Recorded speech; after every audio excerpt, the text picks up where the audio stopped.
नमस्कार दोस्तों, कस्बा 24 में आपका स्वागत है। ये तो कई पार्टियों की चर्चा हो रही है, भारतीय जनता पार्टी कितने सीटों पर लड़ेगी, जेडीयू कितने सीटों पर लड़ेगी, लेकिन एनडीए में क्या सब कुछ सही है? आखिर क्या कारण है कि चिराग पासवान पटना आते हैं, दिल्ली जाते हैं, दिल्ली में उनका वर्जन कुछ होता है, पटना आते हैं वर्जन चेंज हो जाता है। अब सवाल ये उठता है कि अब तक एनडीए में ये तय नहीं हो पाया कि भाजपा और जेडीयू की चर्चा हो रही है कि कौन बड़ा भाई रहेगा, कौन छोटा भाई रहेगा, लेकिन चिराग पासवान कितनी सीटों पर लड़ेंगे इस पे अभी ठोस कोई बेस सामने आया नहीं। चिराग पासवान है कि लगातार कह रहे हैं कि 40 सीटों से कम में हम मानने को तैयार नहीं हैं।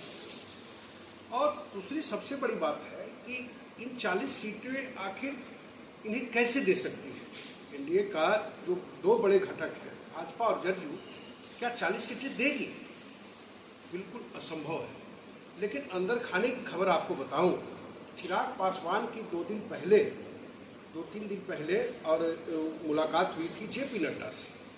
उन्होंने बाजाब्ते, जो मेरी जानकारी है कि 30 सीटों का उन्होंने बाजाब्ते अपना खाता उन्हें पेश कर दिया है कि और 30 सीटों पे 25 सीटों पर तो उन्होंने बाजाब्ते प्रत्याशी भी बता दी कि किन सीटों पे हमको लड़ना ही लड़ना है, क्योंकि हमारे पार्टी के कई ऐसे लीडर हैं जिनको मुझे एडजस्ट करना है और इन सीटों पर तो हम कोई कॉम्प्रोमाइज़ नहीं करने जा रहे हैं। इन सीटों पर हमारे कौन कौन से उम्मीदवार हैं उनकी एक लिस्ट भी थमा दी है, क्योंकि जो मेरी जानकारी है कि ये कहा गया है कि आपके पास कौन कौन से कद्दावर लीडर हैं जो चुनाव जीत सकते हैं, उनकी एक लिस्ट, तो उस लिस्ट को उन्होंने सौंप भी दिया है। हम बात करेंगे। देखिए, सबसे बड़ी बात है जो आपकी जानकारी दे दूं, गोविंदगंज सीट चाहिए उनको राजू तिवारी के लिए, ब्रह्मपुर सीट चाहिए उल्लास पांडे के लिए, रफीगंज सीट चाहिए प्रमोद सिंह, काफ़ी पॉपुलर है, वो सीट चाहिए, रफीगंज सीट चाहिए, महुआ सीट चाहिए संजय सिंह के लिए, गायघाट में सीट है जो कोमल सिंह के लिए, सिकंदरा रविशंकर पासवान या फिर कहे सुभाष पासवान के लिए दो उम्मीदवार हैं, दोनों लोक जनशक्ति पार्टी आर में ही है।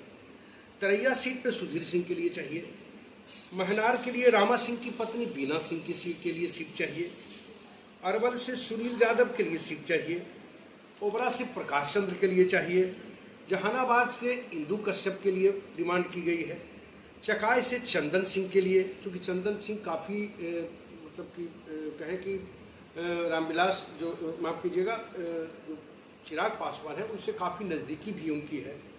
लेकिन सिमरी बख्तियारपुर चाहिए, नाथनगर से अमर कुशवाहा के लिए चाहिए। ये सारी सीट उन्होंने बाजाब्ते सौंप दिया है कि ये सीटें तो हमें चाहिए ही चाहिए। दूसरा चीज चिराग पासवान का कहना है कि 5 लोकसभा सीट हमने जीता है, तो हर लोकसभा में कम से कम 2 विधानसभा सीट चाहिए। अब ये सारी डिमांड जो उन्होंने पेश किया है जेपी नड्डा के पास, और बाजाब्ते एक लिस्ट अत्री से चाहिए अरविंद सिंह के लिए, और कुछ और सीटें हैं जिसकी भी लिस्ट दी है, उनमें कदवा है, रुपौली है, कसबा है, डेहरी है, शाहपुर कमाल है, अलौली है, मटिहानी है। लेकिन एक बड़ा सवाल ये उठकर आ रहा है, क्योंकि देखिए कुछ सीटें ऐसी है जहां पेच फंसना तय माना जा रहा है, और उन सीटों जैसे गायघाट की हम बात कर लें, वहाँ की सांसद है अपनी पुत्री के लिए टिकट चाह रही है कोमल सिंह, लेकिन कोमल सिंह ने जिस तरह से एनडीए का जो सम्मेलन चल रहा था उसमें जो धक्का मुक्की और उनकी बेटी कोमल सिंह ने बाजाब्ते जेडीयू के नेता को थप्पड़ जड़ दिया, तो ये तकरीबन अब मुझे लगता है कि चूंकि नीतीश कुमार ने इसको अपने एजेंडे में लिया है और शायद इस चीज़ों को बर्दाश्त नहीं करते, तो मुझे लगता है अब गायघाट जो है कि फिसल सकती है। दूसरी अब बात कर लें गोविंदगंज की बात करें तो कुछ सीटें ऐसी है, माफ कीजिएगा, एक और सीट हम बात करें महनार की बात करें, तरैया की बात करें, अरवल की बात करें, ये सारी सीटें तो है। अब जहानाबाद से चाहिए, जहानाबाद पे पूरी दावेदारी जेडीयू की है, उसमें कहीं कोई हिल हवाल है नहीं, चाह करके भी जहानाबाद सीट जेडीयू देगी नहीं, क्योंकि पहले भी चुनाव जीतती रही है। चकाई में चंदन सिंह चाहिए, चकाई में ऑलरेडी जो नीतीश कुमार के जो मंत्री हैं सुमित सिंह के लिए वो सीट ऑलरेडी सुरक्षित जेडीयू ने कर रखा है। सिमरी बख्तियारपुर सीट चाहिए। नाथनगर से अमर कुशवाहा काफी पोपट भी माने जा रहे हैं उनको लेकर के कि लेकिन नाथनगर सीट भला क्यों छोड़ेगी जेडीयू। तो कई ऐसी सीटें हैं जो कि इसमें पेच फंसता नजर आ रहा है। अब एक सीट की हमने चर्चा नहीं की, सिकंदरा की। सिकंदरा सीट अब खास करके जमुई में, क्योंकि जमुई लोकसभा से उनके जो बहनोई हैं अरुण भारती वो चुनाव जीते हुए हैं। उनके साथ समस्या क्या है कि वो चाहते हैं कि कम से कम 2 सीटें हमको जमुई लोकसभा में हमारी पार्टी को मिले। एक तो चकाई 4 है, दूसरा सिकंदरा। सिकंदरा सुरक्षित सीट है, लेकिन सिकंदरा पे मांझी की का सिटिंग सीट है, वहां से प्रफुल्ल मांझी चुनाव जीते हुए। भला वो सीट हम क्यों छोड़े।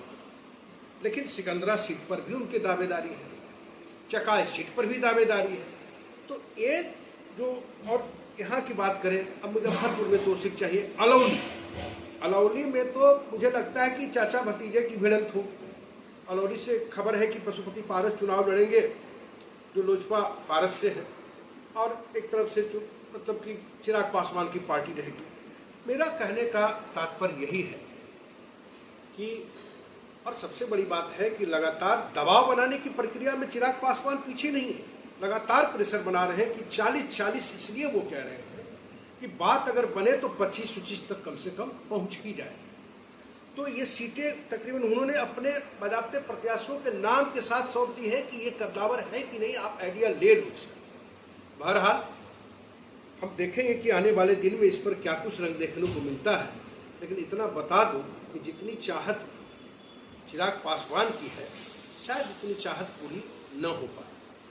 40 सीटों की दावेदारी शायद मुझे लगता है कि उनके लिए भी शायद ये दोनों भाजपा और जेडीयू कतई बर्दाश्त नहीं करेगी।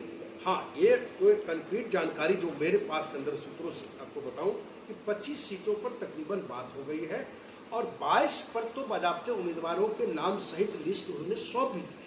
3 सीट और है, उस पर अभी बात करनी है। लेकिन इन 22-25 में भी कई सीटों पर जेडीयू उसे छोड़ना नहीं चाह रही है, कई सीटों पर बीजेपी अपने दावेदार नहीं। अब गोविंदगंज सीट है, वास्तव में उनके प्रदेश अध्यक्ष है राजू तिवारी, उनके लिए सीट चाहिए क्यों भला, लेकिन बीजेपी तो उस सीट को नहीं छोड़ना चाहती। तो कई ऐसी चीजें हैं जो अभी पर्दे के अंदर है। अब तक एनडीए में कई सीटों पर जिच फंसा हुआ है और चिराग पासवान उस जिच को खत्म करने में लगे हुए हैं, लेकिन अब तक उन्हें कामयाबी नहीं मिल पाई है। बहरहाल अब देखना है कि चिराग पासवान की ये चाहत कितनी पूरी हो पाती है, ये तो कुछ दिनों में पता चल ही जाएगा। लेकिन ये तय है कि उनकी महत्वाकांक्षा के हिसाब से मुझे नहीं लगता कि बीजेपी जेडीयू उनको उतनी सीटें दे देगी। बहरहाल अब जिन सीटों पर पेच फंसा हुआ है वो मिलेगा कि नहीं मिलेगा, इसमें भी संदेह है, क्योंकि कई जेडीयू कुछ सीटों को बिल्कुल उनके लिए तो छोड़ने को तैयार नहीं है, बीजेपी के लिए छोड़ने को तैयार है, लेकिन चिराग पासवान की पार्टी के लिए नहीं छोड़ने को तैयार है। बहरहाल आज के लिए बस इतना ही। कस्बा 24 के दर्शकों को विजयादशमी की ढेर सारी शुभकामनाएं। नमस्कार।